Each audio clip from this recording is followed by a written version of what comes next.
Academy, a Parsha story.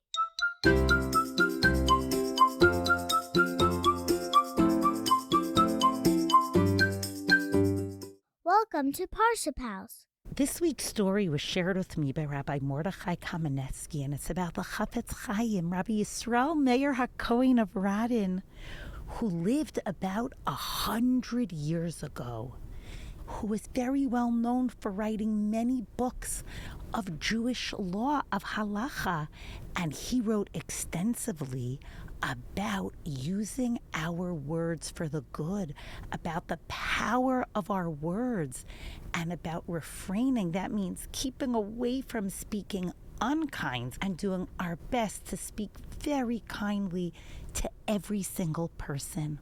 The Chafetz Chaim wrote books, Sefarim, and he traveled around Poland and Russia, and he would sell his books. And one time when he was traveling, he stopped by an inn to have something to eat. It was in the city of Vilna. And when he walked in, he saw something that made his eyes go boing. There was a man sitting at the table in the inn, and on his plate there was a big chicken. And it was roasted and stuffed, and it was whole. And the man had the entire chicken. He picked up the entire chicken in his hand, and he stuffed as much of it into his mouth as he could. No fork, no knife, no cutting, not even ripping it into little pieces. Just stuffing the chicken in his mouth. Yuck. And then there was a cup right next to him that was overflowing with beer, and he gulped down the beer after he stuffed that chicken into his mouth. Chafetz Chaim was shocked and surprised and wanted to be helpful. So listen carefully to what he did. He walked over to the innkeeper and he said, "Hi, I see a customer sitting at that table, and I'd like to talk to him, and I would just like to understand a little bit more about him before I approach him. Can you tell me a little bit about him?" The innkeeper said, "Trust me, there's nothing to talk to him about. There's nobody to talk to. This young man, he is barely educated. Unfortunately, when he was a young boy, he was taken against his choice to join the Russian army, and he was there for 15 years, so he didn't really have a regular upbringing. He didn't have the opportunity to learn how to read Hebrew. He didn't have the opportunity to learn Torah. He didn't have the opportunity to learn nice manners. It's actually quite incredible that he comes to my inn and eats kosher. Wow. And because his appetite is so big, and because he was in that army for so many years, he comes every Thursday night and he eats a gigantic meal here.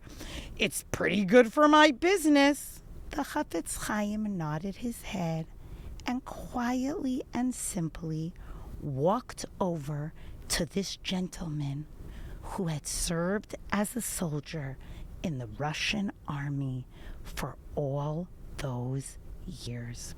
Just to give you a little bit of background, when people were drafted into the Tsar's army, they had very, very hard living conditions.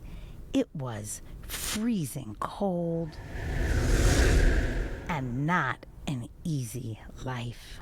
The Chafetz Chaim sat down next to this gentleman and shook his hand, even though his hand was very greasy from the chicken.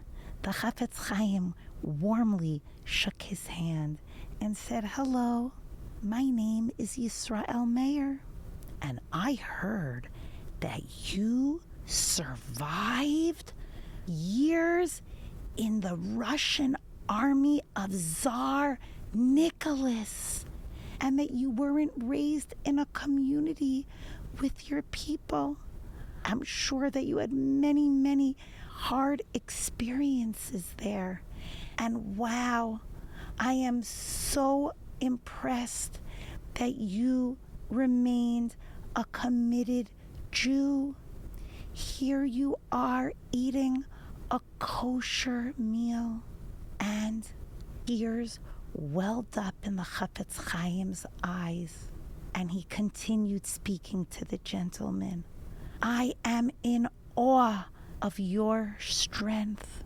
I am in awe of you and all you have been through. I wish I could be guaranteed a place in the Olam Haba right next to you. The soldier looked up from his plate, and tears welled up in his eyes too. He leaned over and he kissed the hand of the Chafetz Chaim. The Chafetz Chaim looked at him and said, I'm quite sure that if you would find a teacher, you could learn how to read, you can become educated, and live a very full life. This soldier became a student of the Chafetz Chaim, and he learned how to read, and he learned how to write, and he learned how to eat with manners, and he learned about the Torah and about the Shabbat, and he led a very fulfilling and full life. In this week's Parsha, Parashat Kedoshim, there are 51 mitzvot. The Torah teaches us not to speak badly about other people, not to hate somebody in your heart, not to take revenge. If you see somebody who's doing the wrong thing, to think if there's a kind way that you could show them the right way to do it. The Torah teaches us, Lo tisna et achicha b'levavecha, don't hate your brother in your heart. Hocheach tochiach et amitecha, if you see somebody doing something wrong, tell them the right way to do it. And Rashi says, but if you're going to try to help somebody learn how to do the right thing, don't do it in a way that's going to bring a sin upon you. Don't embarrass them. Figure out the right way to help somebody that needs help. It's important that we don't just focus on the action that the person did that was incorrect. Like when that man was stuffing the whole chicken whole into his mouth. The Torah is telling us, look for something good in the person that you are speaking to. If you're able to do that, you'll be able to speak to them with so much respect and with kindness. Hashem is asking of us to look for the good in other people. Ve'ahavta l'reacha kamocha. We can learn to love other people by looking for the beauty in them. That will help us speak to them respectfully, even if we need to be correcting them. Let's all try to think about this in our life and learn this lesson from the Chafetz Chaim and from the pasuk in this week's Parsha. And may our efforts to do so serve as a zechut for our beloved Chayalim and our brothers and sisters in Israel. Shabbat Shalom.